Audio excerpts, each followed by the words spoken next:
So let's go back to the conversation we had with Mr. Michael Lombardi. Yep. Just Trav and I here, though, and you guys, the listeners and viewers. So the Patriots are calling around asking for help developing Drake Maye. Albert Beer reported this. He said the Krafts are asking for advice. Quote, they have done some research over the last few weeks on how to handle a young quarterback. Obviously, they failed with Mac Jones from 2021 through 2023. Yep. So the Krafts have asked people and done their homework on how the right way to handle a young quarterback is and how they're going to do that forward. Let me start with, and I understand Michael Lombardi's part of there's no secrets in the NFL. Mm-hmm. There are, and you could keep it because you can give someone info and say, between you and me, this is what we're doing right now. Mm-hmm. And you know what happens?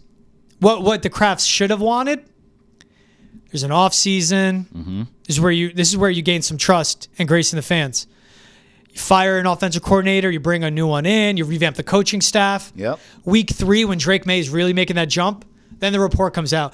You know, this started week 10 of last season. But it's how this is reported. They have done some research over the last few weeks on how to handle a young quarterback. The Krafts have asked people and done their homework on how the right way to handle a young quarterback is.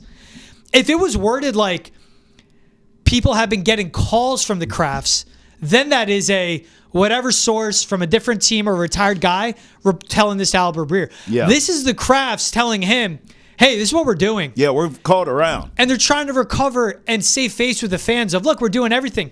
This is where I get it. January 7th, your season ended. You lost. You're picking 3rd overall. Yep. Were you doing this on January 8th?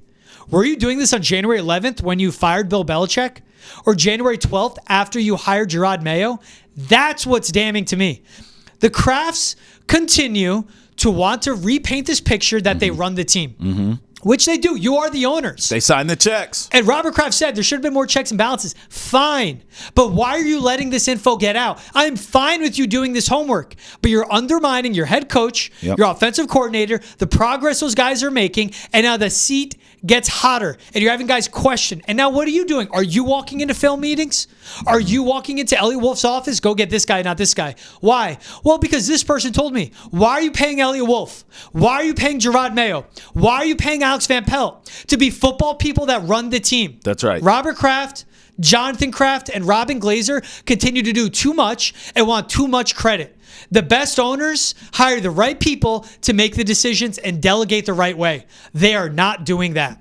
Yeah, I disagree with Mike Lombardi when he said it's more on Mayo and Van Pelt than it is Elliot Wolf. I disagree. I throw them all in together like you just did. I do too. Mayo, Van Pelt, and Elliot Wolf. Yeah. And I'll say this too, because I agree with everything you said, but I'll add this. I think sometimes these owners, the reason they hire rookies at all these positions, and I'm not talking on the field, I'm saying head coach, offensive coordinator, whole new staff, we're going to make this a communal thing. You can get away with that with people who are new, with people who are inexperienced. You can change your whole culture as an owner. You can say, you know what? The last person we had in here didn't communicate well, and they ran the show, no matter how successful, mind you, George, but they ran the show. So in this new wave, we want to do things, a democracy. We want all of us weighing in here and figure, well, okay, that's fine. But then things like this happen because of, inexperience. Yeah. So you almost have to be careful. I understand you're the boss. You sign the checks. You make all the calls. Yes, technically, it is your team to do with what you want to do. We all understand that. But this is a sort of a cautionary tale of hiring inexperienced people in these key positions. If you're going to do it, let them learn. Let them grow. Let them make mistakes. That should be baked in the hiring process. Yeah. But what you can't do is what's happening here. You can't hire. Well, let me back up. You can't fire experience, hire inexperience. Yeah. And then when it's, inexperienced, you're like, I don't like this. I better get involved. That's the wrong thing to do. You should have struck, the answer's probably in between, right, George? You should have struck a balance. Yep. You don't want so experienced that you're bullheaded and it's my way and I've been doing this for X amount of long and had this success. but you damn sure don't want wet behind the ears either. So you need to kind of find a balance. Who's someone right in the middle of that, who's had 4, 5, maybe 10 years of experience, but they're still new enough and open enough and personality-wise fits enough to be communal, to have all of us involved, to preach that sort of culture. And then, George, you can pick and choose. Hey, maybe you sort of pick your battles. Yeah. I don't want to get involved with the quarterback. This person knows how to develop this quarterback. Maybe I see something else on the business side or something else on the football ops side where I can pull this person to the side because they have enough experience, George. Yeah. I can pull them to the side, have a conversation. I don't like how this is going. Maybe they explain it to me, whatever it is. But the way they're doing it here tells you, to your point, it was a mistake to hire this entire rookie staff if you're just going to undermine them. That was a mistake. And it falls on everyone, too, because I hope the advice that the Krafts are seeking, which I don't knock them doing. I don't knock it either. I hate that it got leaked. That's right. But I hope the advice the Patriots are receiving is, you know what you don't do? You don't sign KJ Osborne, who's just like all the other receivers in your room. You know what you don't do? Jeez. You don't draft a right tackle hoping he'll be a left tackle. Preach. You know what you don't do?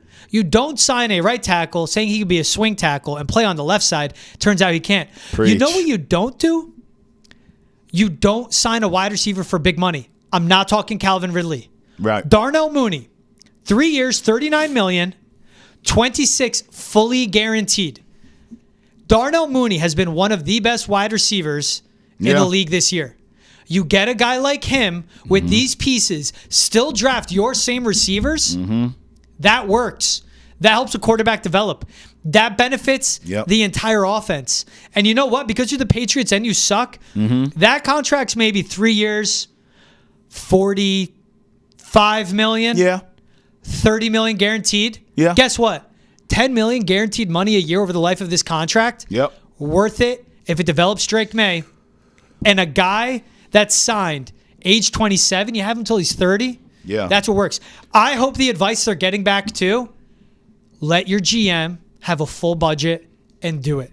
Because it falls on the guy that picks the players for the roster. Because that's how it goes. The GM picks the players on the roster. The head coach takes those players, what they're given with, and develops and makes them execute makes them win. Implements the system. So I hope the feedback the Krafts are getting is let your guys do their job. I'll say this too, George. You make a great point with Darnell Mooney. But let me go closer to home. I mean, a guy you had in your backyard. It still drives me nuts. And he's not having some great season like Mooney is. But Jacoby Myers sure could help you right about now. Couldn't he?